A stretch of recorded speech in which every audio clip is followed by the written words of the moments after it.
How's it going, everybody? This is BeatTheBush. Today I'm going to describe how I got close to $2,000 worth of free money this month.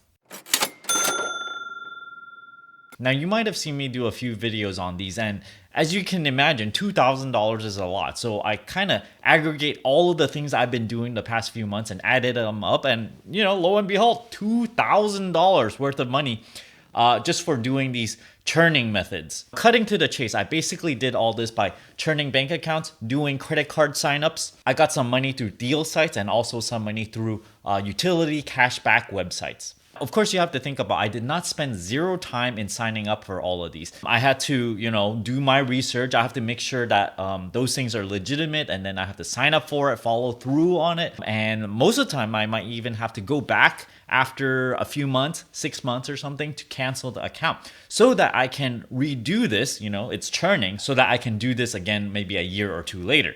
My estimate for all these things is roughly about 1 hour worth of work. I did the HSBC churning of a checking account, and I did this right on camera, going into the bank.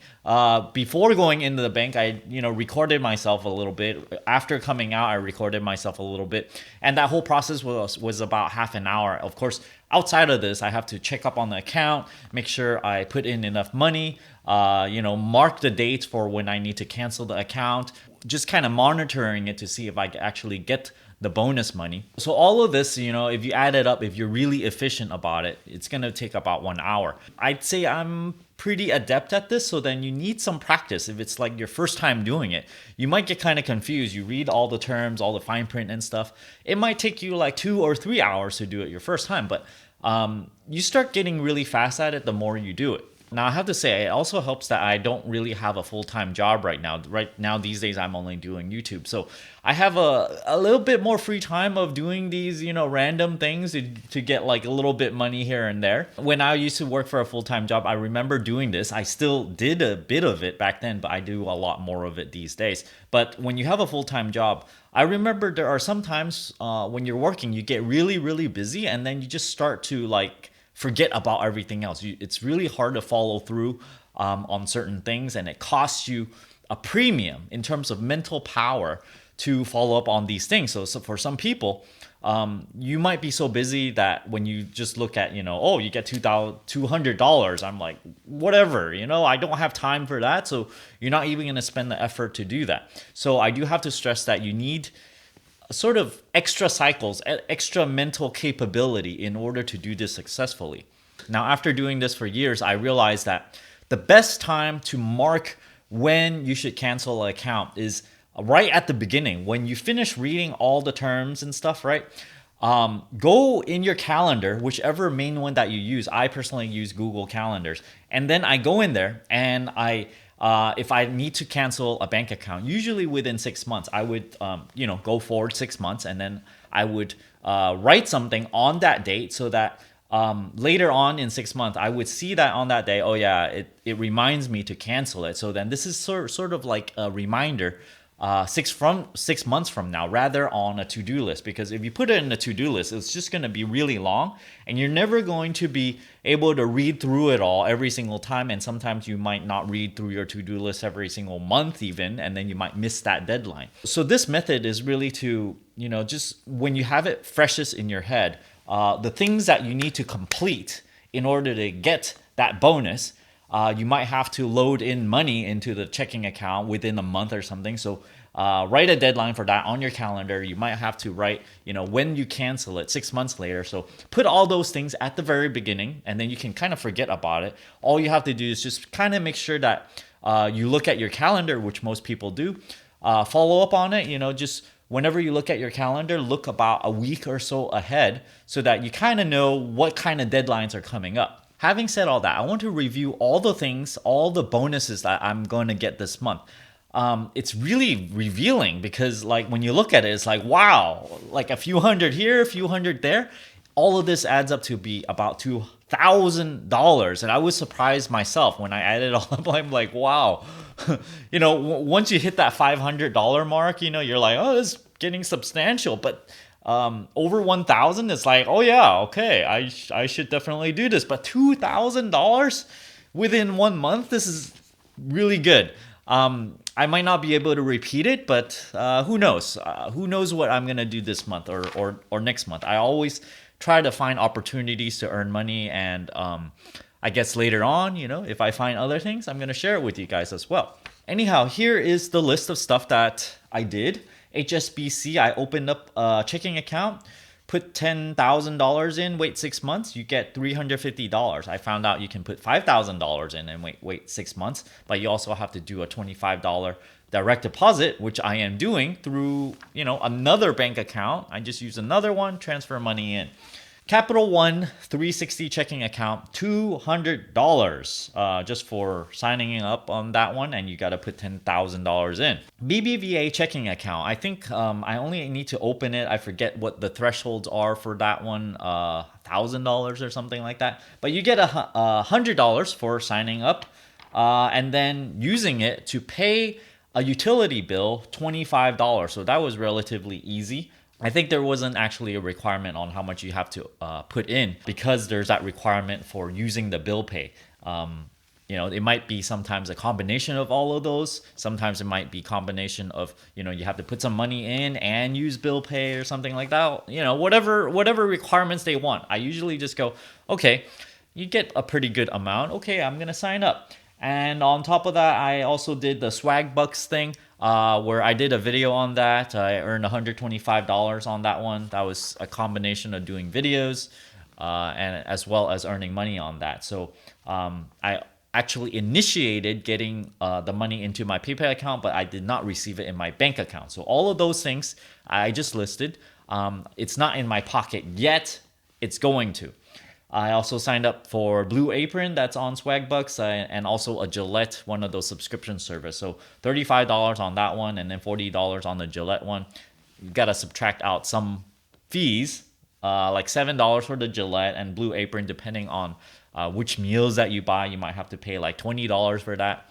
But then, net, you still get money, like $15 or something from Blue Apron. The total amount that I am to be receiving is $775 out of those things that I listed.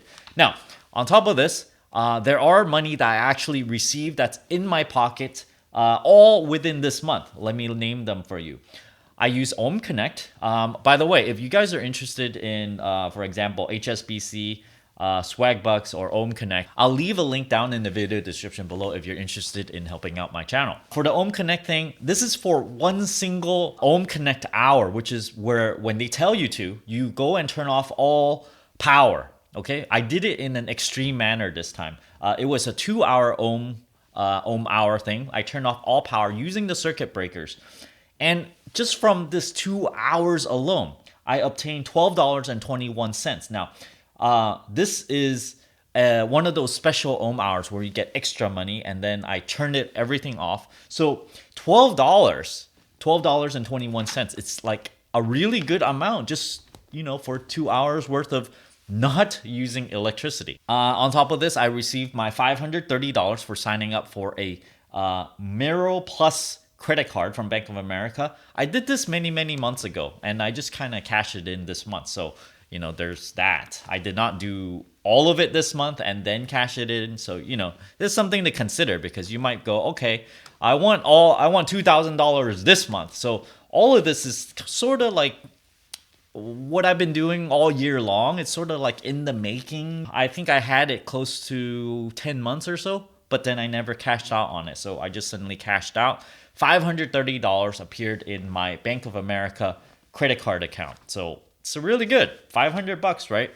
On top of that, I opened up a Chase Business checking account. I only had to put in $1,500 in there, and I get $300. This is money that I actually received already. US Bank, I opened up a checking account.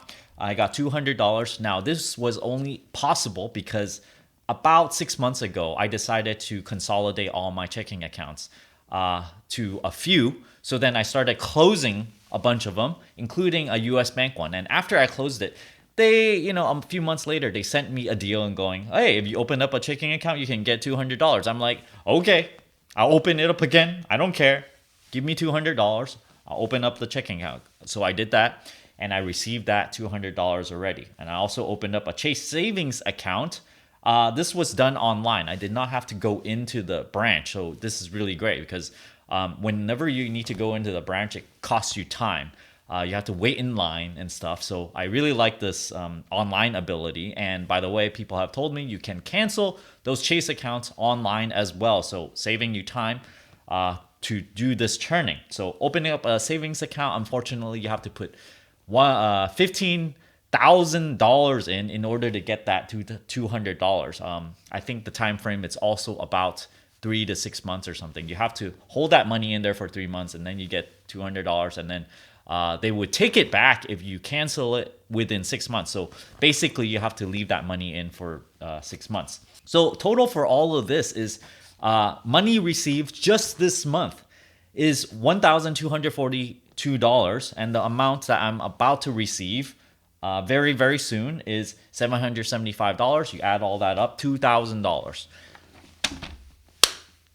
Great, right? So I don't know what to say all this. I mean, it's just kind of like do this day in, day out thing. It's certainly very substantial, and it makes a huge dent to my cost of living. It's basically almost paying almost fully for my daily livelihood in terms of paying for groceries and stuff, insurance and everything added all up together. So think about all this. It does pay in order to churn credit cards, especially when you are good at it, and it won't get you into debt. Churning checking accounts, if you're good at it, it doesn't take you all that much time. You also need to have a certain amount of capital. You need to have a comfortable amount so that you can plop that money in there, not worried about taking it out, not worried about, you're going to fall below that amount and suddenly you won't get that bonus anymore. So it pays to have a little bit of buffer room so that you can sort of move this buffer room around different banks and then collect all these bonuses from all over the place. So thanks for watching, everybody. I hope this helps you guys out, especially if you're trying to, just extract a little bit of money, a little bit more here and there. These are all the methods that I've been employing. There are others, of course, which I will cover later. If you're interested in supporting this channel, check out my affiliate links for those things that I mentioned down in the video description below. And as always, don't forget to push that subscribe button and ring that bell icon. Thanks for watching.